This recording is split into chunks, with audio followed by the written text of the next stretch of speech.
By election के result आने से पहले स्पीकर ने स्वीकार किए 3 एमएलए के 2.25 माह पुराने त्याग पत्र। विधानसभा अध्यक्ष कुलदीप पठानिया के अनुसार इलेक्शन व हाईकोर्ट में मामला विचाराधीन होने के चलते सभी पक्ष सुनने के बाद फैसला लेने में लग गया 2 माह का समय। कांग्रेस विधायक एवं मंत्री जगत सिंह नेगी की एंटी डिफेक्शन लॉ संबंधी अपील पर सुनवाई होना बाकी। गत माह एक चुनावी सभा में स्पीकर द्वारा कही गई 6 विधायकों के सर कलम करने वाली बात पर फॉर्मर स्पीकर बिंदल ने जाहिर की थी कड़ी प्रतिक्रिया। सभी 6 विधानसभा उपचुनाव के नतीजे भाजपा के पक्ष में आने व इंडिपेंडेंट एमएलए के रेजिग्नेशन एक्सेप्ट न होने की सूरत में खतरे में पड़ सकती थी सुक्खू सरकार। गत 27 फरवरी को राज्यसभा चुनाव में कांग्रेस की हार के बाद से लगातार 4 जून को प्रदेश सरकार के गिरने का दावा कर रही थी भाजपा। मंडी व शिमला संसदीय क्षेत्र से कांग्रेस के जीतने की सूरत में कम हो जाएंगे पार्टी के 2 विधायक। प्रदेश के कांग्रेस नेताओं के अनुसार कल आने वाले बाई इलेक्शन के रिजल्ट से स्टेट गवर्नमेंट को नहीं है कोई भी खतरा। कि हमारे 3 जो माननीय सदस्य 14वीं विधानसभा के हैं, श्री होशियार सिंह जी देरा से और केएल ठाकुर नालागढ़ से और आशीष शर्मा हमीरपुर से, इन्होंने 22 मार्च को विधानसभा की सदस्यता से जो है वो रिज़ाइन किया और वो रेजिग्नेशन जो था 22 को हुआ, 23 को इन्होंने जो है भारतीय जनता पार्टी को ज्वाइन कर लिया। इंक्वायरी करने के बाद जो 3 माननीय सदस्यों ने जो अपने रेजिग्नेशंस दिए थे उनको मैंने एक्सेप्ट कर लिया है और वो तीनों अब जो हैं इस माननीय सदन के सदस्य नहीं रहे। They ceases to be a member of the 14th state assembly. कहते हैं देर आए दुरुस्त आए, all is well that ends well, वो वाली कहावत है। ये वैसे जो हमारी तीनों की इंटेंशन है, मैं तीनों की तरफ से बोल रहा हूँ, मैं तीनों इंडिपेंडेंट्स की तरफ से, हमारा जो रेजिग्नेशन देने का ये था जो 22/3 को हम टेंडर किया था, उसका मकसद ये था कि लोकसभा के साथ साथ विधानसभा का इलेक्शन भी हो जाए, उपचुनाव। जैसे कि 6 जो कांग्रेस से गए थे भाजपा में उनका हुआ साथ साथ, वैसे भी हमारा भी वही पर्पज था ताकि सरकार का पैसा बचे, लोगों को जो हमारे प्रबुद्ध मतदाता है नालागढ़ के, हमीरपुर कंस्टिट्यूंसी के, नालागढ़ कंस्टिट्यूंसी के और देहरा कंस्टिट्यूंसी के, उनको बार बार परेशानी ना हो। बार बार जो इलेक्शन का एक फेज चलता है उसमें 25-30 दिन बड़े परेशान होते हैं, वोटर्स भी, लोग कन्वेंसिंग के लिए जाते हैं उनको भी परेशान करते हैं, वो ना हो। भारत के इतिहास में इस प्रकार की घटना ना भूतो ना भविष्य थी। विधायकों का सर कलम कर दिया और 3 का सर कलम करना है, ये निंदनीय है और हिमाचल की जनता कांग्रेस पार्टी को सीधा सीधा जवाब देने। भाषण शुरू किया तो 100% उन्हीं के खिलाफ ही बोला। आपकी हार का कारण ये है, आपकी हार का कारण वो है। मैंने कहा सारी बनी बनाई गेम जो है आपने खराब कर दी। मुझे ज्यादा तकरीरें नहीं करनी है। मैं जानता हूं इस मंच के माध्यम से भारतीय जनता पार्टी को एक बार या अनेकों बार हम चैलेंज कर चुके हैं, हम उनसे लड़े हैं और लड़ भी रहे हैं। जितने मर्जी षड्यंत्र कर ले, जयराम कर ले, आदरणीय मोदी जी कर ले, अमित शाह कर ले, हिमाचल प्रदेश की विधानसभा में जब तक कुलदीप सिंह अध्यक्ष है, हिमाचल प्रदेश की सरकार का कोई बाल्टी का नहीं सकता, कोई बाल्टी का नहीं सकता। अभी तो 6 के सर कलम हुए हैं और 3 आरे के नीचे। I have been an independent MLA for twice here. किया है मैंने और मैं कर भी रहा हूँ, आगे भी करूंगा। मैं आगे भी करूंगा क्योंकि अंदर मैं निष्पक्ष हूँ, दोनों दलों के लिए, सभी सामान्य सदस्यों के लिए। हम ये बताना चाहते हैं कि हमने अपनी स्वेच्छा से इस्तीफा दिया है, हम पर किसी का दबाव नहीं था और ना ही हमें कोई ल्यूर किया गया। तो ऐसे जो आरोप लगाए जा रहे हैं हमारे पर, तो जो कि ये बिल्कुल गलत है। स्पीकर एक कॉन्स्टिट्यूशनल पोस्ट है और स्पीकर जो है आप किसी के दबाव में आकर के अगर ऐसी नोटिस इश्यू करता है तो वो एक किस्म से लोकतंत्र की हत्या है। हिमाचल विधानसभा अध्यक्ष कुलदीप पठानिया ने आज करीब 2.25 माह बाद प्रदेश के 3 इंडिपेंडेंट एमएलए द्वारा दिए गए रेजिग्नेशन को एक्सेप्ट किया। बीजेपी के टिकट से चुनाव लड़ रहे 6 पूर्व कांग्रेस विधायकों के रिजल्ट आने से महज एक दिन पहले विधानसभा अध्यक्ष द्वारा लिया गया ये फैसला मीडिया व सोशल मीडिया पर चर्चा में है, क्योंकि राज्यसभा चुनाव में कांग्रेस की हार की बाद से भाजपाई बार 4 जून को सुक्खू सरकार गिरने के दावे कर रहे थे। नालागढ़ के विधायक केएल ठाकुर, देहरा के होशियार सिंह व हमीरपुर के आशीष शर्मा ने स्पीकर द्वारा 22 मार्च से उनके त्यागपत्र स्वीकार न किए जाने के खिलाफ 30 अप्रैल को हिमाचल विधानसभा परिसर में प्रदर्शन भी किया था।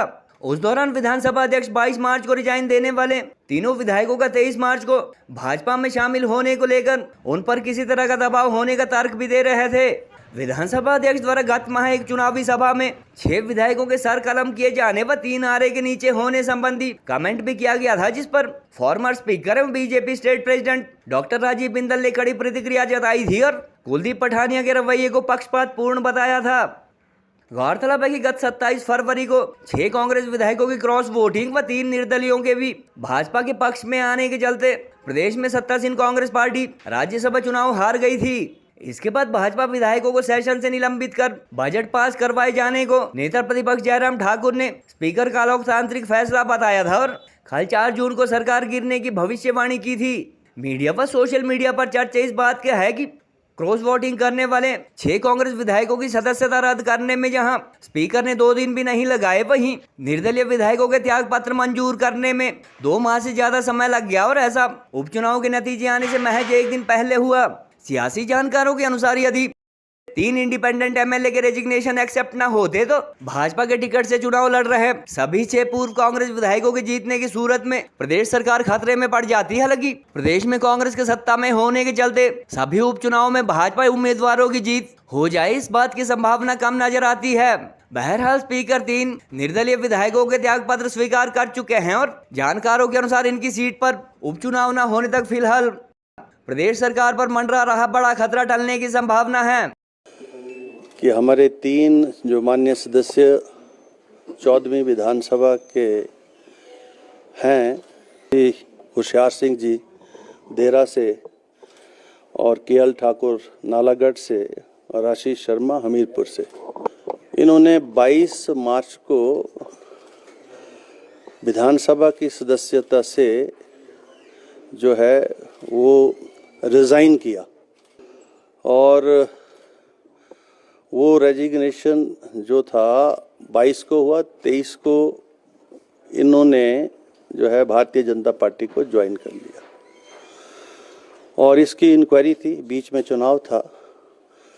सभी और पार्टीज जो हैं, जिसमें एक हमारे पास एक पिटीशन भी आई जग सिंह नेगी जी की तरफ से एंटी डिफेक्शन लॉ में, उन सब की इंक्वायरी करने के बाद जो 3 माननीय सदस्यों ने जो अपने रेजिग्नेशंस दिए थे उनको मैंने एक्सेप्ट कर लिया है और वो तीनों अब जो हैं इस माननीय सदन के सदस्य नहीं रहे। उसके बाद जो दूसरी पिटीशन जिसका जिक्र आप कर रहे हैं, जो एंटी डिफेक्शन लॉ में श्री जग सिंह नेगी जी ने दी, उसकी भी ब्रीफ इंक्वायरी हमने की है और उसके पर हियरिंग भी है। अभी उस पिटीशन की अभी हियरिंग भी है, फाइनल हियरिंग भी है जिसको मैं जा रहा हूँ।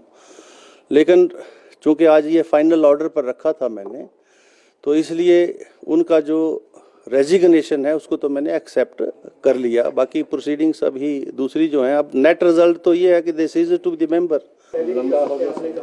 इतनी देरी इसलिए क्योंकि बीच में आपको पता चुनाव भी था और सभी को बुलाया भी गया, सुना भी गया और बजाय इसके कि जो है वो मामला यहीं रहता, आपको पता है हाई कोर्ट में भी गया मामला और हाई कोर्ट से भी जो आदेश अभी तक हुए हैं, जो चीफ जस्टिस साहब का जो ऑर्डर है कि स्पीकर के डोमेन के अंदर हम दखल नहीं दे सकते। देर आए दुरुस्त आए, all is well that ends well, वो वाली कहावत है। ये वैसे जो हमारे तीनों की इंटेंशन, मैं तीनों की तरफ से बोल रहा हूँ, मैं तीनों इंडिपेंडेंट्स की तरफ से,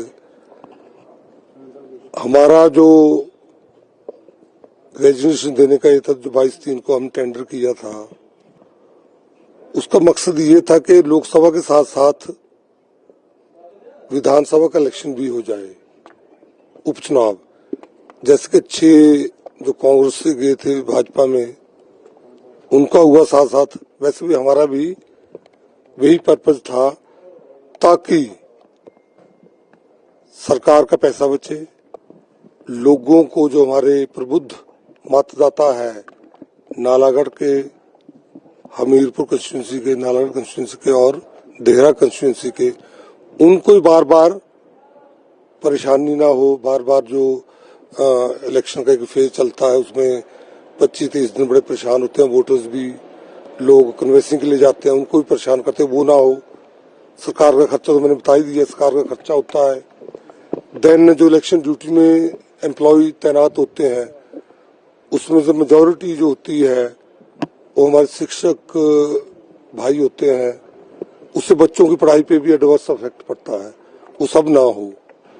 और आदर्श चुनाव संहिता, मॉडल कोड ऑफ कंडक्ट लगता है, जिसमें लगभग 1-1.5 महीना पूरा जिला में जो विकास कार्य रुक जाते हैं। जैसे अब इलेक्शन होगा, बाई इलेक्शन जो होगा 3 सीटों का, नालागढ़ विधानसभा की वजह से सोलन जिला में मॉडल कोड ऑफ कंडक्ट लगेगा पूरे में।